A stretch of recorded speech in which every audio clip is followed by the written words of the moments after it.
Hello, YouTuberverse. Up next is my exclusive interview with actor Zachary Quinto. This is StarTalk. I'm Neil deGrasse Tyson, your personal astrophysicist, and I've got with me Chuck Nice, co-hosting. That's right, sir. All right, and tweeting at Chuck Nice Comic. Thank you. I follow you. I follow you, too. Okay. To the ends of the earth and beyond, to the gates of hell. In the trenches. In the trenches. Follow you. And I've got Chuck Liu. I can't call you Chuck because he's Chuck. Charles Liu. You can call me whatever you want. No, I'm not calling. I just said I'm not. Okay. Okay. Charles Liu, professor of astronomy and physics at College of Staten Island. Yes. City University of New York. Yes. And our fan base knows that if you are my guest on a show, Yes. we're going to get geek. That's right. Okay. We're going to roll out some geek on Talking you. some good Get geek. your geek on. Get your geek on. I Get your cannot geek wait. on. All right. Get We're your featuring my interview geek on. with actor Zachary Quinto. You know who Zachary Quinto is? Yes. That's Mr. Spock. He's Mr. Spock. Yes. He's like the next generation rendering of the iconic hyper-rational character from the original Star Trek series. He is the actor with the highest scoring name in Scrabble. Wow. Okay. Why do you know that? What, so he got a Z and you got the Q. He's got a Put Z. it on the triple word score. You are all set. I mean, if you spell his whole name out. You spell his whole name A out. Z and a Zachary Q Quinto. and a... Okay, he's got some A's in there. They're not That's right. worth The much. C is 3, the H is 4, and the Y is 4. The rest of them are 1. There you go. Idiot. You didn't know. There you have it. No, Zachary's been my hero in part because of that extremely extreme name. I would bet he would want to be your hero for reasons beyond that. Oh, but and he is too. So we're going to explore the science of science fiction. Excellent. We're using him as an excuse to do that. Excellent. And there's no better excuse for that because he's a hyper-logical alien. Yes. He's a Vulcan. Fascinating. Half hyperlogical alien. Oh, that's right, because he's got a... He's half human. His mammy. That's right. He got a... His mommy is a... He got a human mammy. Right. And- And I couldn't resist that. The lure of those Earth women, because Earth girls are easy. That was what's his face? No, it was Downtown Julie Brown. No, not No, Downtown Julie. no. It was Earth Girls Are Easy. Yeah, that's... Was It what's was. his... Was it Weird Al Yankovic? no. No.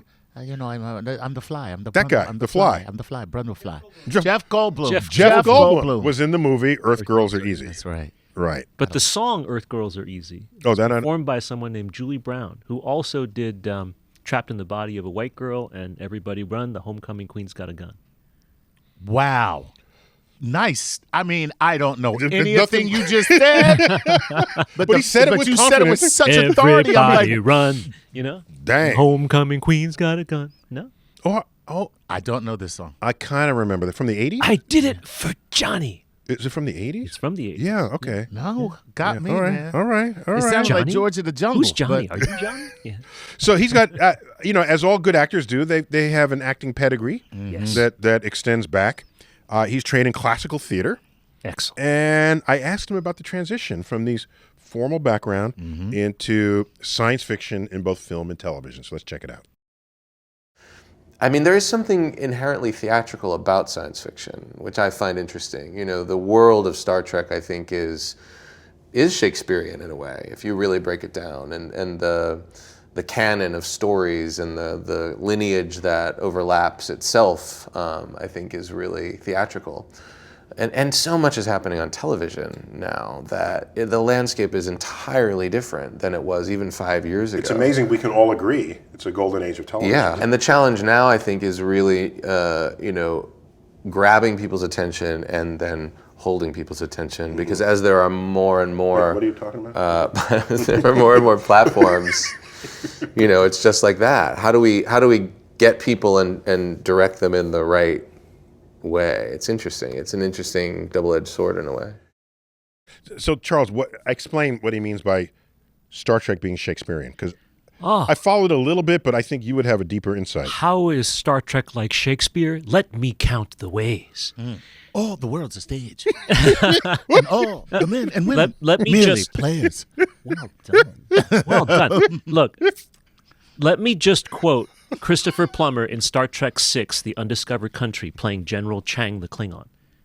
Tach pa, tach be. To be or not to be. The Klingons. In Klingon. Yes, Klingon. in Klingons. The Klingons all thought that Shakespeare was written originally in their language. Those idiots. No, because of the rhythms or The rhythms, the human Klingon condition. The whole point of Shakespeare is that his body of work demonstrates all the different highs and lows and in-betweens, comedies and tragedies of the human condition, of life, of society, of individuals interacting with the whole. And so there's a universal truth to it that transcends any culture.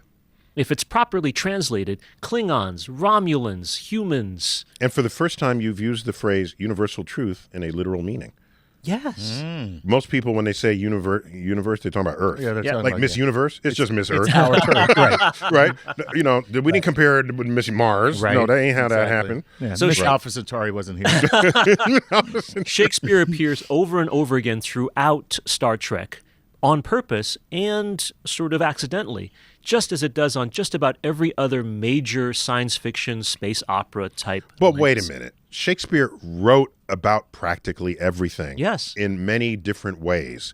So for it to have a story and say it's Shakespearean, can't you say that about every story? As long Tom as and Jerry is Shakespearean. That's what I'm saying. I mean, maybe, but what we're talking about, Right, because if it fits everything, then it fits nothing. oh, if it fits everything, it fits everything. It also fits nothing. The point is, Chew on that one. yeah, like, okay. Shakespeare really told the story of Tom and Jerry better. Is that the difference? That's why Shakespeare is so involved. Right. Just even Star Trek VI, the movie I just quoted, the subtitle is The Undiscovered Country, Right. which is Hamlet, right? As is to be or not to be. Now, in the movie, the chancellor of the Klingons said that the undiscovered country was the future. But of course, in Hamlet's soliloquy, the undiscovered country was death. And so that became a theme in that movie where do Klingons really fear death or do they fear the unknown, the future? I'm going to more? go with the unknown. Exactly. Because they definitely want to die a glorious Right. death in battle. Exactly, which is what caused a central tension in that movie and the plot and so forth. And then the evil, well, I don't want to say evil, but the General Chang to which I referred, as he was fighting the final battle against Kirk, he was quoting Shakespeare over and over again. Cry havoc and let slip the dogs of war from Julius Caesar. Correct. You know, all these other kinds of fighting things, and then And that's why he lost. That's why he lost the battle. His And I actually saw Christopher Plummer on Broadway with Lynn Redgrave in Hamlet. Not Hamlet. Macbeth. Macbeth. Yes. Right. Yeah. Macbeth. So imagine the joy that the actor Christopher Plummer must have had in full Klingon armor, fighting a space battle, saying as his final words before his ship explodes, "To be or not to be." Nice. Shakespeare and Star Trek. Wow, that was quite the trek in itself, man. Man, dude. Wow, Chuck. God. Stop calling Chuck because I don't know who you're talking That's to. true. There you go. You could Yeah. be talking to yourself. Charles. Please feel free to call me Chuck, Charles. No, thank you for that recitation. Yeah. For that soliloquy. Just one piece of a See what I did there? You see what I did there? Alas, poor Neil, I knew him well, Horatio. A host of infinite jest. The fault, dear Charles, is Lies not in your stars, but in yourself. Yes. Okay. All right, then. Nice job. Out, brief candle. And by that, I mean this conversation. No, I'm joking. Life's but a walking Shadow. shadow, or poor player that struts and frets his hour on the stage and is heard no more. It is a tale told by, An idiot. full of Sound and fury. Signifying Nothing. Whoa! Whoa! Holy! people did not know this, that Chuck Nice is also classically Yeah, trained. let's not go there. Man! We don't want people knowing that kind of stuff about Chuck Nice. Man. I'm unworthy. So am I. Man. So am I. I don't know how you get back, how I can get back in this conversation. All right.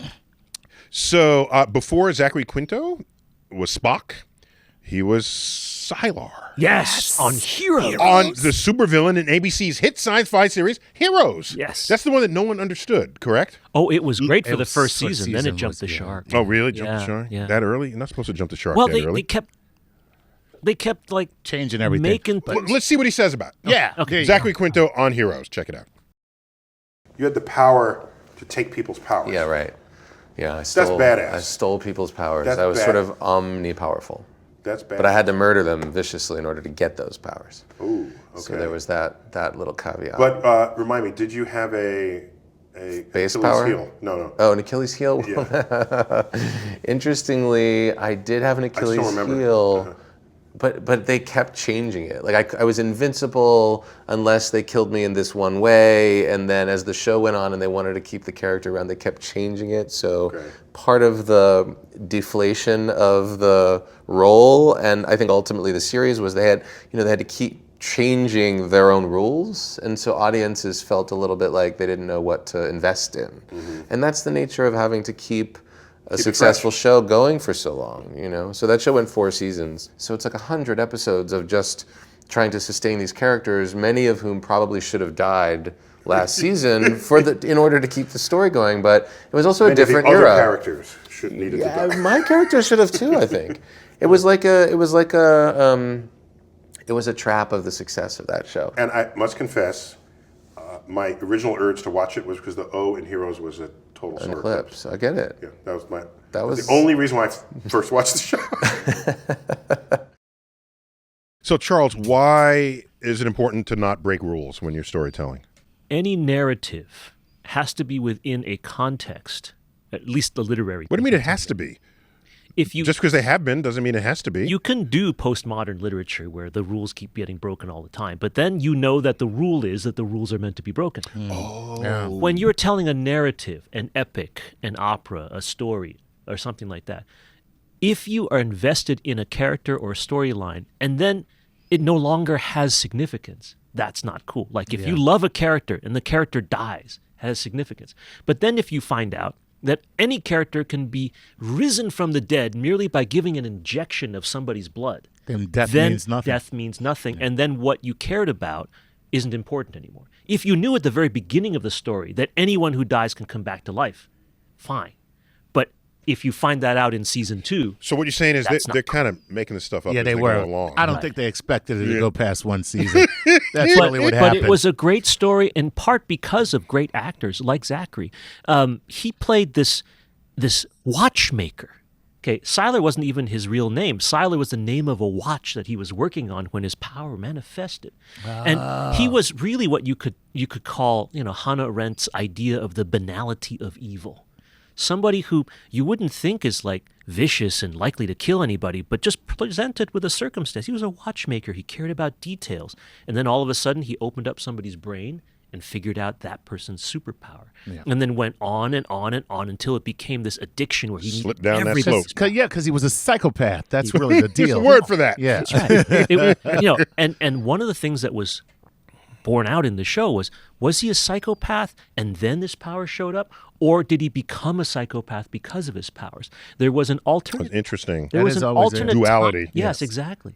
There was an alternate timeline in that show where it showed Sylar not calling himself Sylar, but Gabriel. He had adopted a young person and actually had become a hero, been a good person, but then was not able to sustain that because of the pressure. Okay, of so the what world. shows have kept to their own rules best, would you say? Well, Star Trek does pretty well. Although, Although. which episode in the original season where Spock did something where he almost died or went blind, but Right. then there was an extra eyelid Yes. that prevented him from going blind. Well- And Bones said, I should have known you'd come up with something like that. Right. So they even knew in the script Yes. that they had to sort of say something Right, about that. right. Because you didn't know in advance that he had a special eyelid Right. that prevented him from going The blind. concept of retconning, right, retroactive continuity, is allowable when you have these huge kind of sprawling stories. But you still have to every time explain what was going on. Star Wars, for example, not so good. The Kessel Run.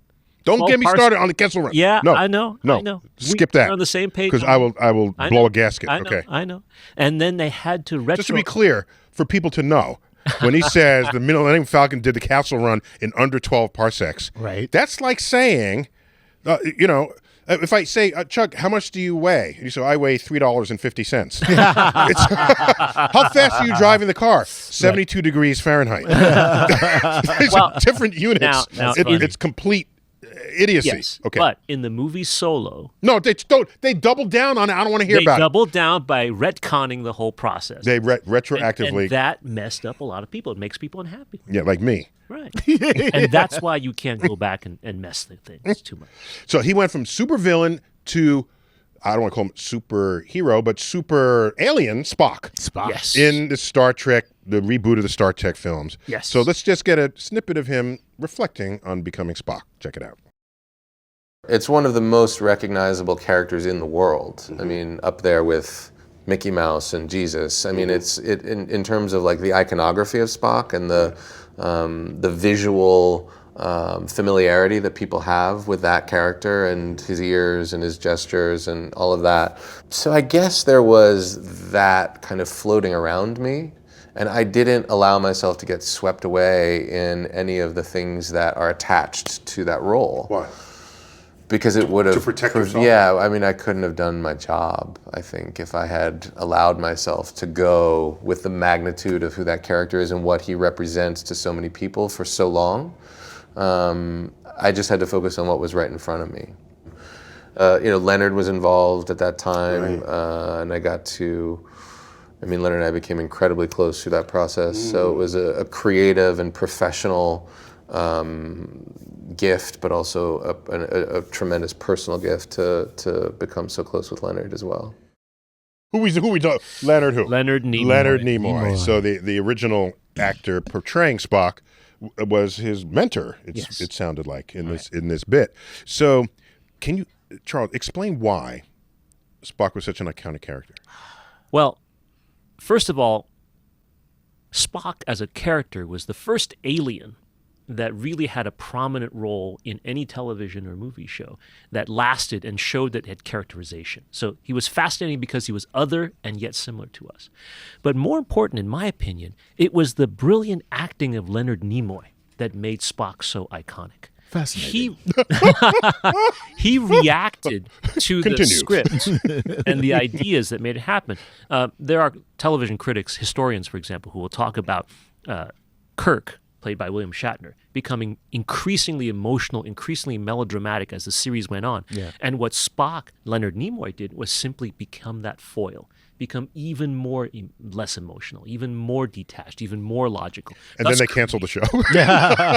it created that balance, which then led to that rich idea of yin and yang, equilibrium, Kirk and Spock becoming that. Seat of the pants versus total logic. Yes. And then they play chess. Right. And Yes. Kirk wins every time because he's not making logical moves. Right, which I never got. No, totally. No, Yeah. I once played, the first time I beat a computer at chess, I only was able to do that fooling it into thinking I was making one move relative to another. And it would organize all of its piece strategies, thinking I'm going to make a move, and I then you don't, do and the then other way. it came in the backside and then beat it. But that's how we play chess anyway. We always try to fool our opponent, right? Whether it's a computer or a human being. Yeah, okay. So, thank you. Good job, though. No, thank you. Well done. Thank you. Yeah. That's old days. Right. Old. The first time I beat a computer is in the future. of another timeline in another universe. There you go. Exactly. All right, we got to take a break, and we will talk more about emotion versus logic in the next segment when StarTalk returns. We're back on StarTalk, featuring my interview with Zachary Quinto, actor. Yes. Modern days, best known for playing young Mr. Spock. Young Spock. Young Spock. They look just like what Spock would have looked like He really does. I That's know, what kind of helped him. That's some serious casting they did there for And that. it's not even young Spock. It's different timeline Spock, Oh, really. that's right. That's right. Yeah. Think about that. And so I had to ask him about Spock's notorious reliance on logic over emotion. Sweet. Just as it'd be interesting to get an actor's take on that. Let's check it out. There's these two parts of Spock, his human essence and his Vulcan essence, and I think that I can relate to that. Mm-hmm. I process things in an intellectual way, personally, and emotion is always underneath that, right? So I feel like I don't always go to intellect first, but I definitely lean toward intellect, and then emotion is surrounding it and under it. Oh, so it's not in the center of it. No, I don't think so. That means you make rational decisions in I think times I'm when pretty rational. other people make emotional Yeah, decisions. I definitely have an ability to separate my emotional response from my rational or intellectual Spockian. response. A little bit, yeah. Oh, okay. Interesting. So he's feeling the character. I was He going to is, say, yeah. he thinks he's Spock. Yeah, Zachary Quinto. Oh, okay. He just got out of therapy Yeah, before he had exactly. that. So, Charles, tell me about your irrational and emotional minds. You know, I've thought about this before, and I've come to the conclusion I believe that my emotional reactions and my logical Yes. reactions are knit together as tightly as a tapestry, a flannel pattern. I can't separate the two of them very well at all. So you're very logically emotional. or emotionally logical. Or emotionally Yes. logical. So I can reason out things, but I'm always informed by my own feelings. And I can always feel about something, but I always think about, wait, why am I feeling this? How am I feeling this? And it's all knit together. And I actually don't want to separate them. I think that's what makes me like the geek that I am. Possibly human, yes, right. Which is one of the things that was explored in the Star Trek universe. Vulcans actually have very strong emotions, Right. but society compels them to suppress emotion and only exhibit logic. Right. And this is what makes it very difficult for them. Tremendously powerful, but also an Achilles heel. I can separate it pretty well. Star Trek Spock, his logical approach to life is almost always at odds with Captain Kirk's. Yes. Of course. So I asked Zachary about that dynamic on screen. Let's check it out. Kirk and Spock are probably one of the most iconic duos in popular culture history. Who would you rather be? Obviously Spock. Obviously. Because you're still playing the role. Yeah, come on now. You can tell me. No one will know except a million people I there. definitely feel like they are inextricably connected on a spiritual level. They're two sides of the same coin. I think as Roddenberry envisioned these characters, they represent an exploration and examination of what it means to be human and what it means to be alien, and how those two parts of ourselves as people, are often in proximity and often in conflict. Spock and Kirk function very differently, but I don't think either would function as effectively without the other one. So, Chuck, who would you rather be, Kirk or Spock? Oh, that's a really hard question.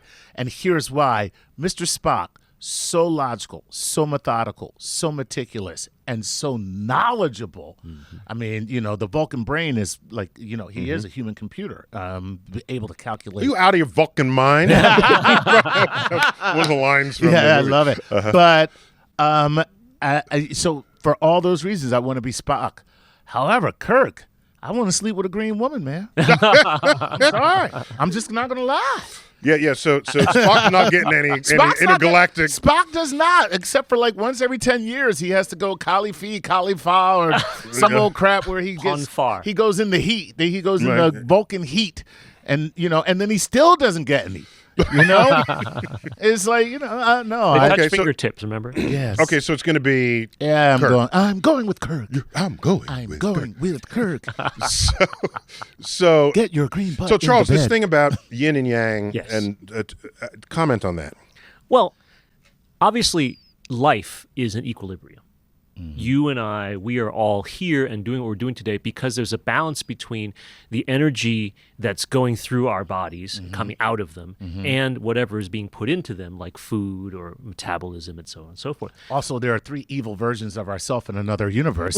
We'll get to that in a moment. And one of them, there's a Chuck in another universe with a goatee. Wait, you have a goatee here. Well, You're the evil Chuck. yeah, you know We what's got the evil good Chuck. Chuck is, Chuck, my give us gosh, the it's good in Chuck. their Actually, universe. you've called me Evil Chuck before, and somebody on Twitter said, "From now on, you're Chuck Rude." Anyway, my point is that if we are to explore life itself, then we are thinking both spiritually and physically, psychologically about balance, about an extreme that needs to be balanced. And so things moving forward and around is what causes us to have all these different cool things happen. Fiction is fundamentally about society coming out of balance and what happens to bring it back. Right, but balance implies that it's teetering on falling in one direction or another. Whereas you can have balance without that.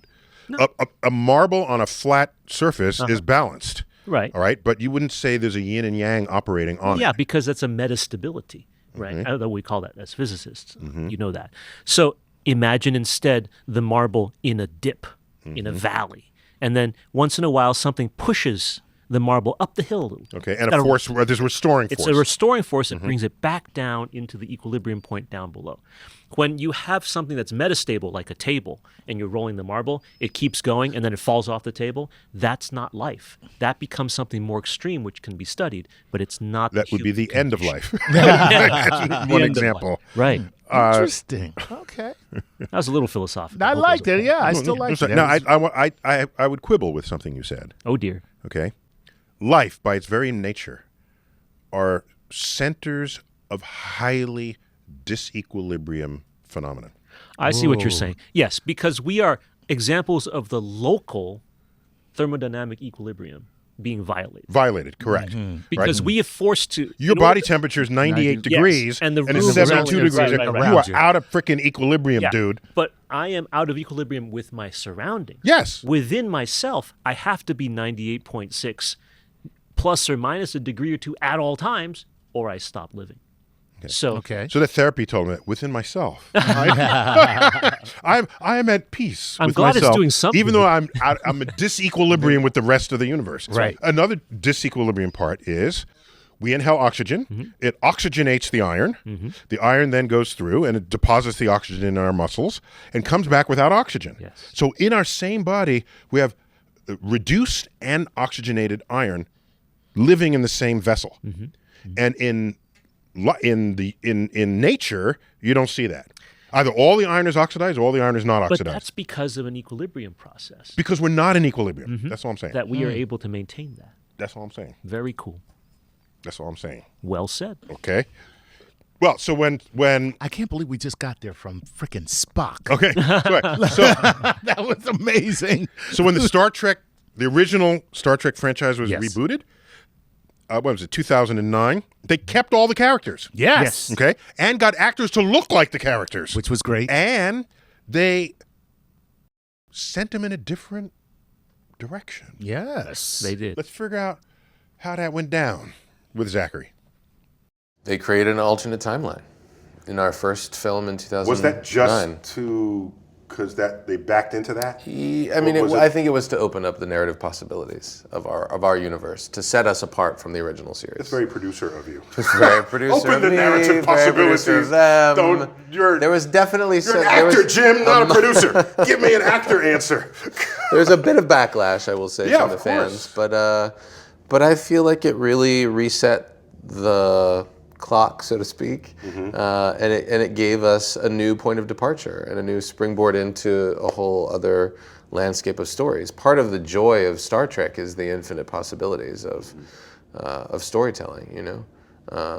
And so I feel grateful to be a part of that because we weren't hindered by anything that happened before.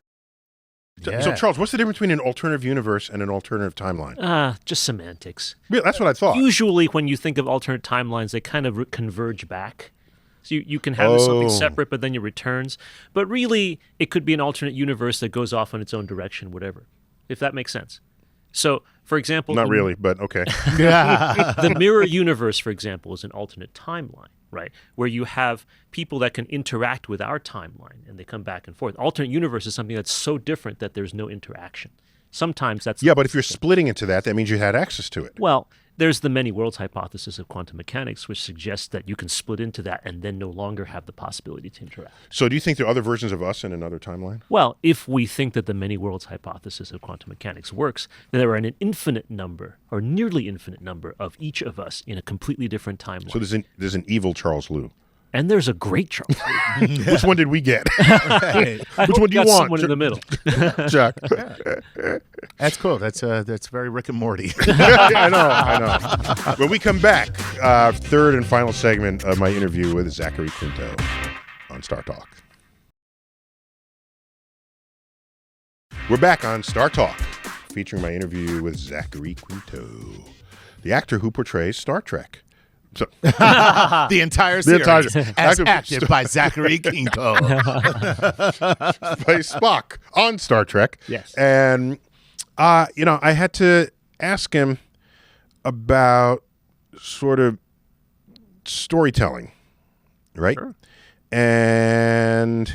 But I had an issue with this sort of reboot of the Star Trek series. Ooh. And I had him there, so why don't I Yeah.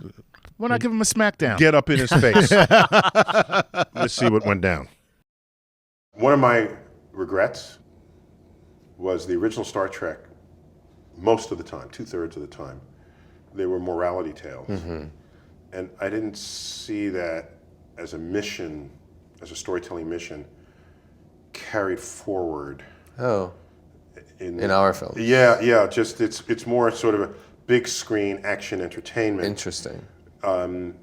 Which sells, Right. but it'll put people in a seat. But I wanted more of the that's holy, wow, that's a mirror to our own culture, our own civilization. Right. I think our culture is a little bit less inclined toward morality tales these days. We want to escape I can fully accept that I'm just an old a folk. little bit more. I'm okay with that.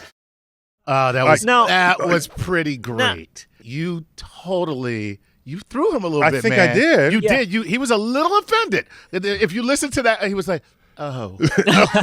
I thought it was Like, a you're very going there. kind. No, it was a kind acknowledging.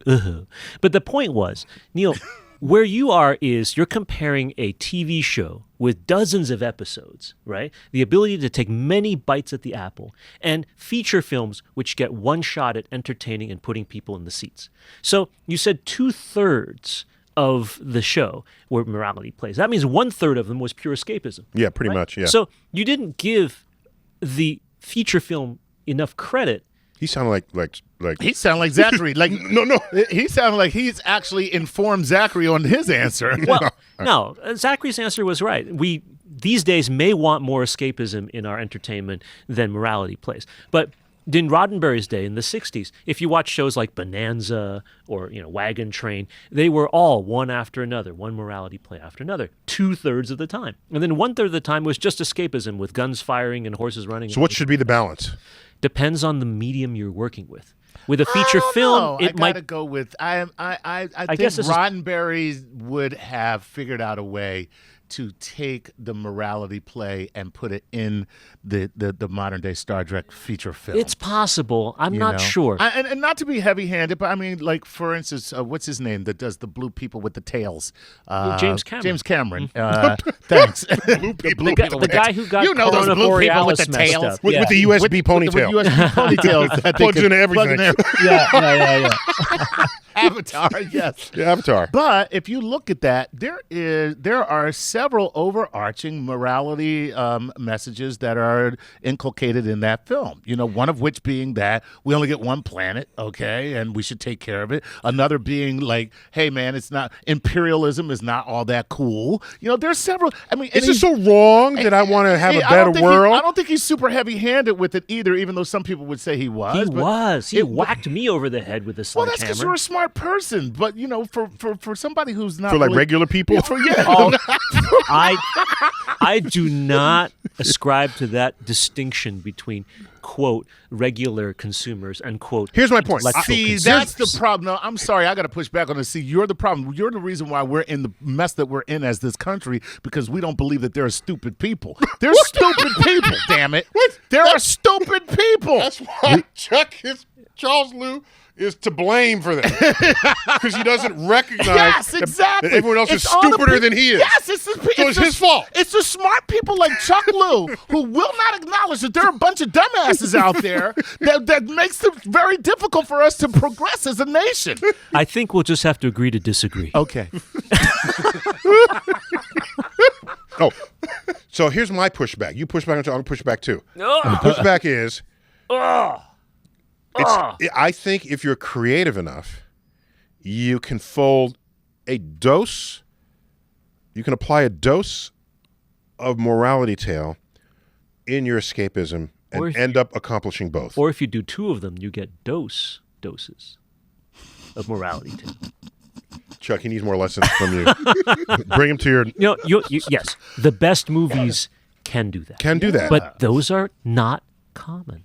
Okay. And you got to give the feature film genre a little bit of credit in trying to do what it can do the best it can. Okay. Well, Zach, so he also not only rebooted Spock, Yeah. he also rebooted the series In Search Of. Oh, did he? Yes, he did. Wait, Leonard Wow. Nimoy's In Search Of? Yeah. You know, with the Loch Ness Monster and I stuff? remember. Is that the one? Leonard Nimoy first did that. Yes. Right. And so now he's following the ghost of Leonard Nimoy. Wow. He is the reboot of the science series In Search Of. I asked him about it. Check it out. Wow. In Search Of was a show that Leonard hosted in the late 70s and early 80s. Excuse me, you're on first name basis. Yeah, well. I have to say Leonard Nimoy. but No, you excuse can me. say Leonard. I give you permission. I am now by proxy give you permission. But he hosted the show in the late 70s, early 80s called In Search Of, and the original episodes were like In Search of Bigfoot or the Loch Ness Monster or the Bermuda Triangle, you know. So they approached me about redoing the show and hosting it and also producing it. So we're keeping some of the hallmarks, like we did an episode on aliens, one on Monsters of the Deep, but then we're veering off into territory that I find really compelling and interesting, like artificial intelligence, life after death, and mind control. And so it's been a real adventure. I've been all over the place. I got to go to CERN in Geneva, Isn't that hang out stunning? with your people.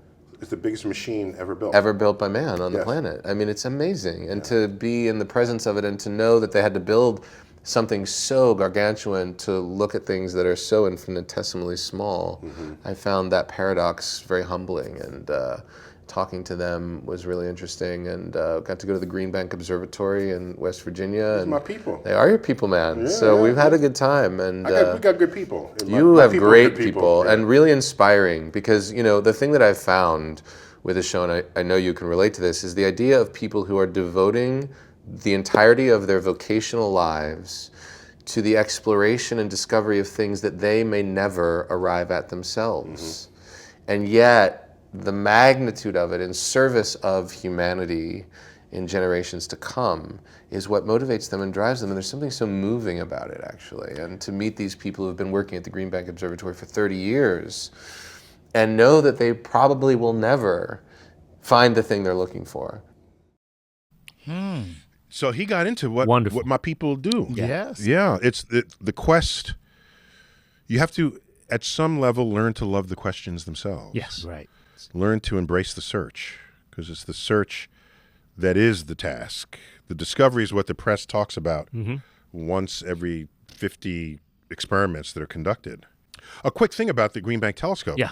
That zone is a radio-free zone. Correct. It's like because it's a radio telescope. It's a They radio don't want like signals to be messing up their signals. so. from What do space. people use? Dixie cups to talk to each other? What is it? Landlines. Huh? Landline. Oh, just regular landlines. Okay, I forgot that. I So forgot all how about far landlines. away do you have to be for, I mean, what is I don't what is remember the buffer exact zone? number of kilometers, but Okay, it's miles. but it's miles. Yeah, you got to go quite a ways. Wow. Yeah, I mean the Green Bank Telescope itself, right? Imagine a piece This is of Green Bank, metal. West Virginia. Yes. That's a It- town, it's- and the telescope's named after the town. And this telescope, named after Senator Robert Byrd, imagine a piece of metal mesh that's the size of a football field that you can move around and aim at any spot in the sky. That's cool. To listen to signals as if you were right there. trying to understand anything from You're loosely using the word listen to. yes, Because it's still electromagnetic energy. right. Gotcha. And you can turn it into an audio signal on the other end, Right. but it's not sound It's coming not through sound space. coming That is Just the want to right make way that to- clear. It's a signal coming through. Signal that you detect. That's right. And then you can convert it into something you can hear if you choose. That's right. Or you can make a visual You can map make of a visual it. one. Yeah, right. and that's a Whatever- picture. Right. Yeah. And imagine using that technique to listen to anything from the pulsing of a spinning star to the signals from an alien intelligence. All kinds of amazing Or- stuff. So now, Or- is that more effective or less effective, or does it make a difference of an array like SETI? They do different things. Okay. Yeah. They all have different strong points and weaknesses. But this single So arrays are steerable multiple dish- telescopes all moved in Right. synchrony. Right. But this single steerable dish is a very, very cool thing. Okay. A single steerable disk can detect a weaker signal than an array can. Gotcha. There's the The difference. point of the array is to pretend you have a much bigger telescope than you do. Right. Yeah, so it's a clever backdoor way because you're not going to have a telescope that large Right. that's steerable. Right. So that's part of the Gotcha. part of the engineering So one's Trade-off. one's trade-offs. Yeah. One's a net, the other's a giant hook. Well said. Yeah. Yeah. Gotcha. Yeah. Oh, Chuck. Every once in a while, Chuck with the metaphors. We need this guy in our communications team. So, do you have a favorite example of what like a physicist might be looking for? Because they found the Higgs boson. What's left? Wow. Dark matter and dark Oh, energy. of course, dark matter, dark energy. Yeah. 95% of the universe we don't know anything about except how it behaves on the largest scales. Yeah. There's all kinds of neat Yeah, stuff. yeah, we're pretty ignorant about that. What is the most effective means of studying such a phenomenon? What effect they have on other things Yeah. that we can detect. Okay. All right, and you keep doing this until it does this in that condition. Let's write that down, and there's a boundary to it. It does this in that situation. Write that down. Okay. You keep doing this, and eventually, the elephant takes shape, Gotcha. and maybe you have an elephant there. But you don't know that if you're only looking at little bits of it. So all the creativity in our field right now is finding out other experiments that you might conduct on space probes, on telescopes, to try to characterize What dark this matter, is dark doing matter as much as you it can. affects Right. something else. Yes, Gotcha. and then eventually you head in the other direction. Zachary mentioned CERN, right? Right. This big machine. What you do is The once you, European Center for Nuclear Research. once you find enough barriers or boundaries to the thing like the Higgs boson or something, then you take your machine and you look in that space where you think it's bounded to see if a particle like the Higgs boson exists. And sure enough, after years, it was found. So what you're saying is you look at all this, hey, something's happening over here. Now focus down on right that. there. Yep. Well, something interesting, then focus down on that. Because you wouldn't know to do that coming out of the box. You've got to work your way there. Right. So science is way more arduous than is ever captured in newspaper articles that only report on discoveries. Yes, and yet it is so much fun, isn't it? Yeah. Don't you think? Oh, Neil? yeah. I mean, as scientists, we just That's why we do it. Oh, yeah. It's Yeah. it's the journey. It really is. And if we get paid to do it, that's a bonus. That's even better. Right. it's Now, more than would a you bonus. just- It's whether or not I eat and sleep Would you be a indoors. scientist for free? Yes, but I'd much rather Like be I'm a saying, scientist like a for citizen free. scientist. Like back in the day, nobody paid anybody to be a scientist. No, but back in the they day- did something else, and they did their science. On No, the that's side. not how that worked. Back in the day, in almost every case, the people who had the luxury of being a scientist were wealthy. rich. They're wealthy anyway. Yeah, that- Yeah. that. So if I were wealthy, I would still be a You would scientist. still be a Or they were monks. They were provided for on a daily basis, didn't have much else to do. Like Gregor Mendel, for example, who figured out some genetics. So Oh, you're yeah, saying yeah, that okay. most of the scientists back in the day were just bored. I would have been back then. Without something cool to study. Right, it's right. Think about it. It's great. Gotcha. No. Yeah, so it's quite a commitment. It's a devotion, really, is probably the best way to say it. Yeah. Right. So let me give you some. We got to land this plane. So what kind of final thoughts do you have, Chuck? I'm Just reflecting on on- storytelling, aliens, any part of what we just went through in these three segments. I just think that the power of what we call science fiction is ever growing in its influence on society, and I just hope that it continues to inspire people to be more involved in science, because that's the great power that it possesses. And I don't think it's appreciated as much as it should be. I think we got the good Chuck. Yes. And the bad Chuck is in the other Most universe. assuredly. Okay, wait. Now let me give you evil Indeed. Chuck. Here's evil Chuck. Man, I love smoking weed and watching Star Trek. No, that's the deadbeat Chuck. That's deadhead Chuck. All right, Charles, what do you have? Zachary is yet another example of a classically trained thespian, an actor who do Shakespeare, then takes it to the next level, to science fiction, aliens, but in the end, he is still illuminating the human condition for us all. Bravo to Zachary. Okay. I would say it's the job of any fictional storytelling to illuminate the human condition or aspects of it. What I like in particular about science fiction is that you get to set storytelling on a stage that you might think is over there, but in fact, it's right beneath your own feet. So I think science fiction gives you wider berth to tell stories that reflect back on your own condition. Think of how many people wouldn't do it if it was a lesson against them, telling them they're misbehaving or telling them that their ways are misguided. True. Nobody likes being lectured That's to. right. Okay, but if you said it on another, those are aliens doing that, or and then one day you wake up and said, "Ooh, They were talking about me the whole time. Damn you, Gene Roddenberry. So I think science fiction is an important dimension, not only for us to figure out who we are, but also to give us a vision of a future that we might one day embrace. And I will end with a quote from Gene Roddenberry, a paraphrase, who, having written stories about apocalyptic futures, was once confronted by a woman who said, "Why do you write about such a dismal futures? Is this because that's the world you think we will have?" And he said, "No, madam. I write about apocalyptic futures so you know you need to avoid them." Ooh. Nice. Very nice. Charles Liu, Chuck Nice. Yes, Thank sir. you, Thanks Neil. for being in the house. Thank you. Thank you. Thanks for watching, possibly listening to this episode of StarTalk. I've been your host, Neil deGrasse Tyson, as always, bidding you to keep looking up.